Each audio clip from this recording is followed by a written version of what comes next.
کے حوالے سے اختلافی موضوعات سبھی کچھ لے لیے۔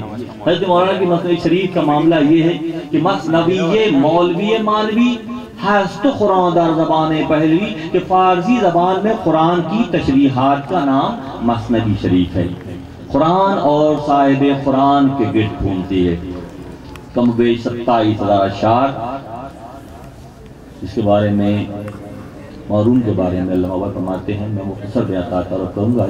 مانچی کو یم وصف عالی جناب، علامہ اقبال فرماتے ہیں مارون کے حوالے سے، مانچی کو یم وصف عالی جناب نیز پیغمبر ولے دورت کتاب، کہ میں عالی جناب کی کیا تعریف و توصیف بیان کر سکتا ہوں، وہ پیغمبر نہیں ہیں مگر کتاب رکھتے ہیں، وہ مثنوی شریف کی شکل میں رکھتے ہیں۔ مثنوی شریف میں قرآن اور صاحب قرآن کے حوالے سے بے شمار موضوعات ہیں جو پچھلے 750-800 سال سے پڑھے جا رہے ہیں۔ یہ علماء اکرام، یہ عرفاء، یہ اللہ کے دوست ہر دور میں مثنوی شریف کو اپنی جان سے زیادہ رکھتے رہے۔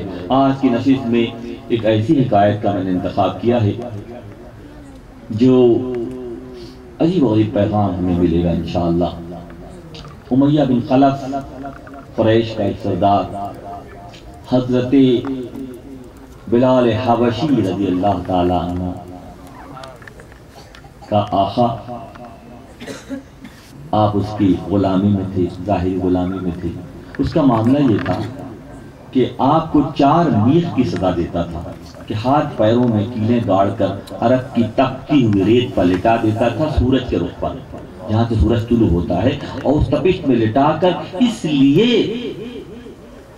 خاردار جھاڑیوں سے ضربے لگاتا تھا کہ وہ عاشق جو ہے محمد عربی کا نام ہر وقت اپنی زبان سے ادا کرتے تھے۔ کون؟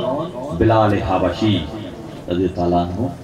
آج کی نشست میں تن فدای خار می کردم بلال، تن فدای خار می کردم بلال، خواجه اش می زد برای گوشمال، کہ چرا تو نام احمد می کنی بندے بد منکر دین منی، کہ تو ہر وقت ان کا نام لیتا ہے، محمد احمد عربی علیہ السلام کا نام لیتا ہے، میرے دین سے باغی ہو گیا ہے۔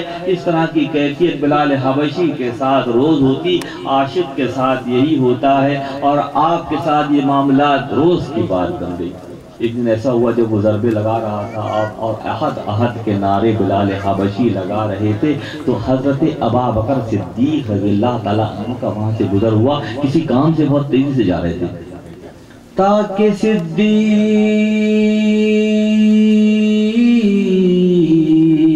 آ طرف بگذشت تو احد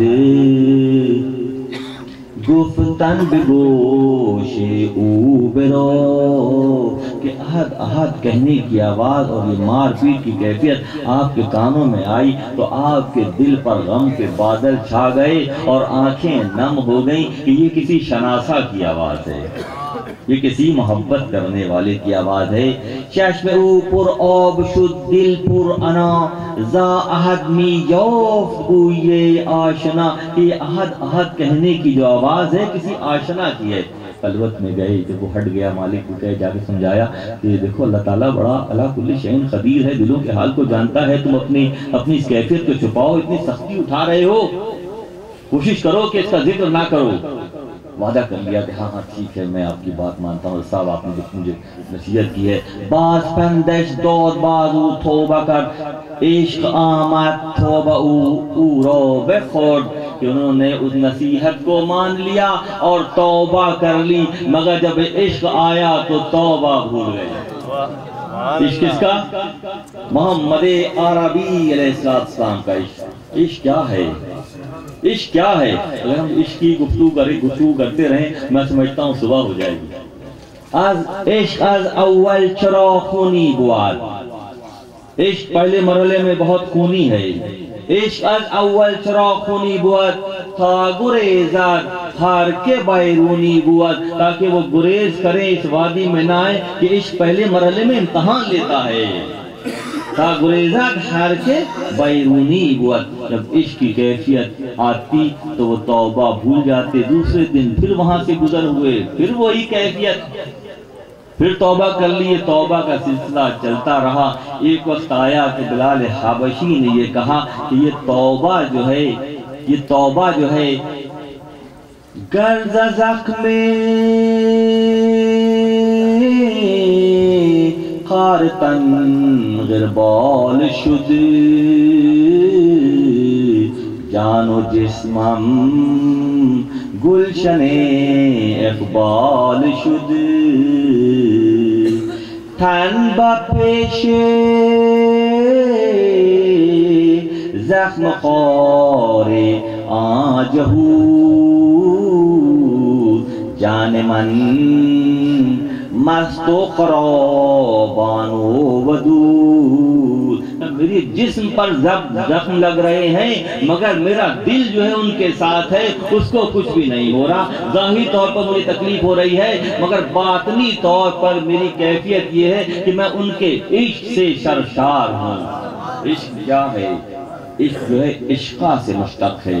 عشقہ بیل کو کہتے ہیں جو کسی درخت پر چڑھ جائے، کسی گرل پر چڑھ جائے، کسی چھت پر چڑھ جائے تو ہر طرف بیل ہی بیل نظر آتی ہے، وہ چیز چھپ جاتی ہے۔ جب عشق کا غلبہ ہوتا ہے تو ہر طرف معشوق ہی معشوق نظر آتا ہے۔ مجنون کا معاملہ یہ تھا کہ ایسی عشق مجازی کی بات ہو رہی ہے فی الحال، ایسا عشق کرتا تھا لیلا سے۔ جب لیلا کا انتقال ہو گیا تو اس کی قبر پہ پہنچا تو قبر کی مٹی کو سون کے بتا دیا کہ یہاں لیلا دفن ہے۔ جب لیلا کا عشق ایسا ہو سکتا ہے تو مولا کا عشق پھر کیسا ہوگا؟ مولا کا عشق کیسے ہوگا؟ روز کا سلسلہ فرمانے لگے کہ جب میں وعدہ تو کرتا ہوں آپ سے مگر جب مجھ پر عشق کا غلبہ ہوتا ہے تو میں بھول جاتا ہوں اپنی توبہ، کیونکہ توبہ کی مثال کیڑے کی سی ہے اور عشق کی مثال اژدہے کی سی ہے، اور توبہ مخلوق کی صفت ہے اور عشق اللہ کا طریقہ ہے۔ عاشقوں میں سے ایک عاشق کا تذکرہ ہو جائے۔ غزوہ احد کا موقع ہے۔ حضرت اویس قرنی اپنی والدہ کی قبر گنگی کے حوالے سے نبی صلی اللہ علیہ وسلم سے ملے نہیں۔ ایک ایسی شخصیت کا تذکرہ جو اللہ کے نبی سے ملے نہیں دائرہ بشریت میں مگر صحابی ہونے کا درجہ پا گئے۔ اطلاع پہنچی کہ نبی کے دندان مبارک شہید ہو گئے ہیں۔ پوچھا کون سے ہوئے ہیں؟ کہا کہ یہ تو نہیں پتا کہ کون سے ہوئے ہیں۔ تو اس عاشق صادق نے اپنے سارے دانت توڑ لیے کہ اگر میرے نبی کا دانت نہیں ہے تو میرے بھی نہیں رہیں گے۔ از عشق تو دندان شکست با الفت، از عشق تو دندان شکست با الفت، تو جام رسانید ویسے قرنیرا،